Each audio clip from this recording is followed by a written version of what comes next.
গল্পকথকে আবার সবাইকে স্বাগত। ১৬৫তম রবীন্দ্র জয়ন্তীতে আমার নিবেদন সুয়োরানীর স্বাদ। সুয়োরানীর বুঝি মরণকাল এলো। তার প্রাণ হাঁপিয়ে উঠেছে, তার কিছুই ভালো লাগছে না। বদ্যি বড়ি নিয়ে এলো, মধু দিয়ে মেরে বললেন, খাও। সে ঠেলে ফেলে দিলে। রাজার কানে খবর গেল। রাজা তাড়াতাড়ি সভা ছেড়ে এলো। পাশে বসে জিজ্ঞাসা করলে, তোমার কি হয়েছে, কি চাই? সে গুমড়ে বলে উঠলে, তোমরা সবাই যাও, একবার আমার সাঙ্গাতনিকে ডেকে দাও। সাঙ্গাতনি এলো। রানী তার হাত ধরে বললে, সই বসো, কথা আছে। সাঙ্গাতনি বললে, প্রকাশ করে বলো। সুয়োরানী বললে, আমার ৭ মহলা বাড়ির একধারে ৩টে মহল ছিল দুয়োরানীর, তারপর হলো ২টো, তারপর হলো ১টা, তারপর রাজবাড়ি থেকে সে বের হয়ে গেল। তারপরে দুয়োরানীর কথা আমার আর মনেই ছিল না। তারপর একদিন দোলযাত্রা। নাট মন্দিরে যাচ্ছি ময়ূরপঙ্খী চড়ে। আগে লোক, পিছে লস্কর, ডাইনে বাজে বাঁশি, বাঁয়ে বাজে মৃদঙ্গ। এমন সময় পথের পাশে নদীর ধারে ঘাটের উপরটিতে দেখি একখানি কুঁড়ে ঘর, চাপা গাছের ছায়ায়। বেড়া বেয়ে অপরাজিতার ফুল ফুটেছে। দুয়ারের সামনে চালের গুঁড়ো দিয়ে শঙ্খচক্রের আলপনা। আমার ছত্রধারিণীকে শুধলেম, আহা, ঘরখানি কার? সে বললে, দুয়োরানীর। তারপর ঘরে ফিরে এসে সন্ধ্যার সময় বসে আছি। ঘরে প্রদীপ জ্বালিনি, মুখে কথা নেই। রাজা এসে বললে, তোমার কি হয়েছে, কি চাই? আমি বললেম, এ ঘরে আমি থাকবো না। রাজা বললে, আমি তোমার কোঠা বাড়ি বানিয়ে দেব, গজদন্তের দেয়াল দিয়ে, শঙ্খের গুঁড়োয় মেঝে হবে দুধের ফেনার মতো সাদা, মুক্তোর ঝিনুক দিয়ে তার কিনারে এঁকে দেব পদ্মের মালা। আমি বললেম, আমার বড় স্বাদ গিয়েছে কুঁড়ে ঘর বানিয়ে থাকি তোমার বাহির বাগানের একটি ধারে। রাজা বললে, আচ্ছা বেশ, তার আর ভাবনা কি। কুঁড়ে ঘর বানিয়ে দিলে। সে ঘর যেন তুলে আনা বনফুল। যেমনটি তৈরি হলো অমনি যেন মুষড়ে গেল। বাস করতে গেলেম, কেবল লজ্জা পেলেম। তারপরে একদিন স্নান যাত্রা। নদীতে নাইতে গেছি, সঙ্গে ১০৭ জন সঙ্গিনী। জলের মধ্যে পালকি নামিয়ে দিলে স্নান হলো।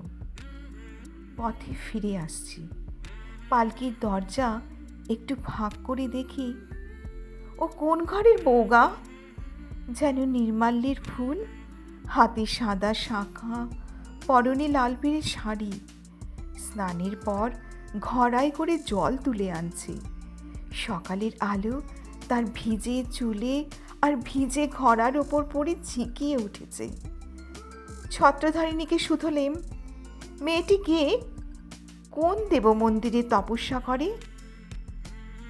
ছত্রধারিণী হেসে বললে, চিনতে পারলে না? ওই তো দুয়োরানী। তারপর ঘরে ফিরে একলা বসে আছি, মুখে কথা নেই। রাজা এসে বললে, তোমার কি হয়েছে, কি চাই? আমি বললেম, আমার বড় স্বাদ, রোজ সকালে নদীতে নিয়ে মাটির ঘড়ায় জল তুলে আনবো বকুলতলার রাস্তা দিয়ে। রাজা বললে, আচ্ছা বেশ, তার আর ভাবনা কি। রাস্তায় রাস্তায় পাহারা বসলো, লোকজন গেল সরে। সাদা শাঁখা পরলেম আর লাল পেড়ে শাড়ি। নদীতে স্নান সেরে ঘড়াই করে জল তুলে আনলিম। দুয়ারের কাছে এসে মনের দুঃখে ঘড়া আছড়ে ভাঙলিম। যা ভেবেছিলেম তা হলো না, শুধু লজ্জা পেলেম। তারপর সেদিন রাসযাত্রা। মধু বনে জ্যোৎস্নাতে তাঁবু পড়ল। সমস্ত রাত নাচ হলো, গান হলো। পরদিন সকালে হাতির ওপর হাওদা চড়ল। পর্দার আড়ালে বসে ঘরে ফিরছি, এমন সময় দেখি বনের পথ দিয়ে কে চলেছে। তার নবীন বয়স, চূড়ায় তার বনফুলের মালা, হাতে তার ডালি, তাতে শালুক ফুল, তাতে বনের ফল, তাতে ক্ষেতের শাক।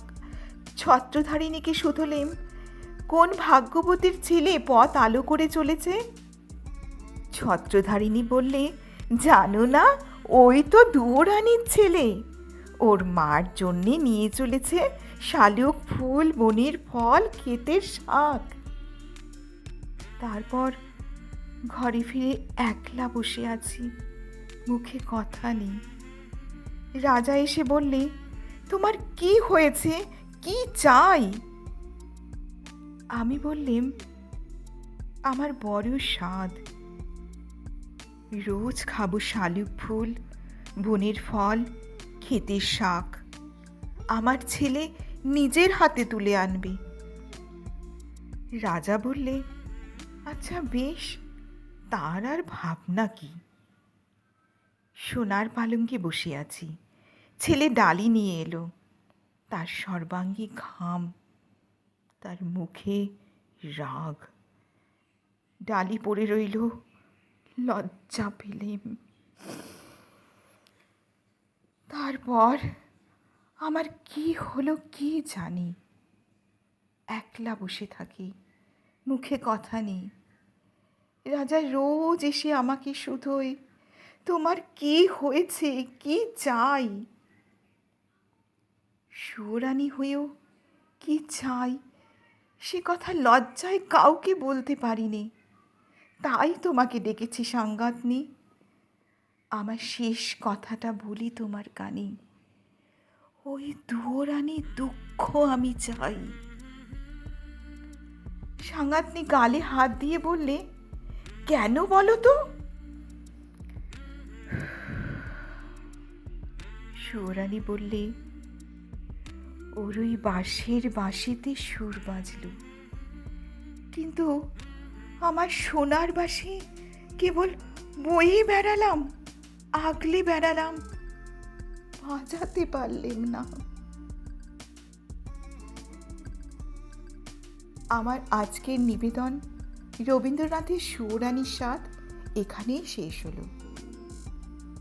আমার আজকের নিবেদন সুরানীর স্বাদ রবীন্দ্রনাথের ১৫০তম জন্মজয়ন্তীতে প্রথম প্রকাশিত রবীন্দ্রনাথ ঠাকুরের সেরা ২৫ গল্প বইটি থেকে পাঠ করে শোনালাম। আমার গল্প পাঠ কেমন লাগলো? যদি ভালো লেগে থাকে তাহলে লাইক করবেন এবং বন্ধুদের সঙ্গে শেয়ার করবেন। আমার চ্যানেলটি যদি এখনও সাবস্ক্রাইব না করে থাকেন তাহলে প্লিজ সাবস্ক্রাইব করে দেবেন। আবার ফিরে আসবো পরবর্তী একটি গল্প নিয়ে, তাই সঙ্গে থাকার অনুরোধ রইল।